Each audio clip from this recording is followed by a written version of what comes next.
નમસ્તે. નમસ્તે. આપણે એક રમત રમીએ.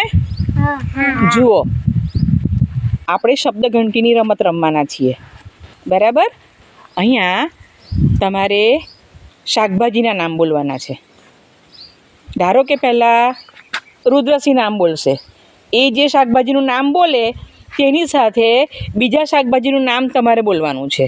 પછી રુદ્ર, યશરાજ જે શાકભાજીના નામ બોલેલા હોય તે બે નામ બોલવાના અને ત્રીજું તમારું શાકભાજી. બરાબર છે? એ રીતે આપણે રમત આગળ ચલાવીશું. ચાલો, પહેલાં બોલો તો દીકરા. ટામેટું, બટાકું, ટામેટું, બટાકું, લસણ,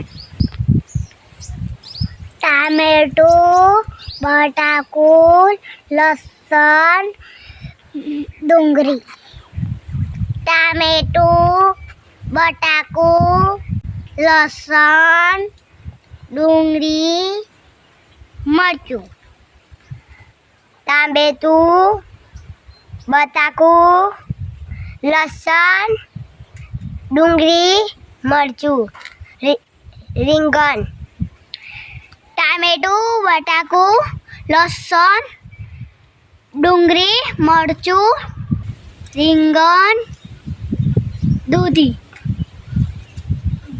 ટામેટું, બટાકું,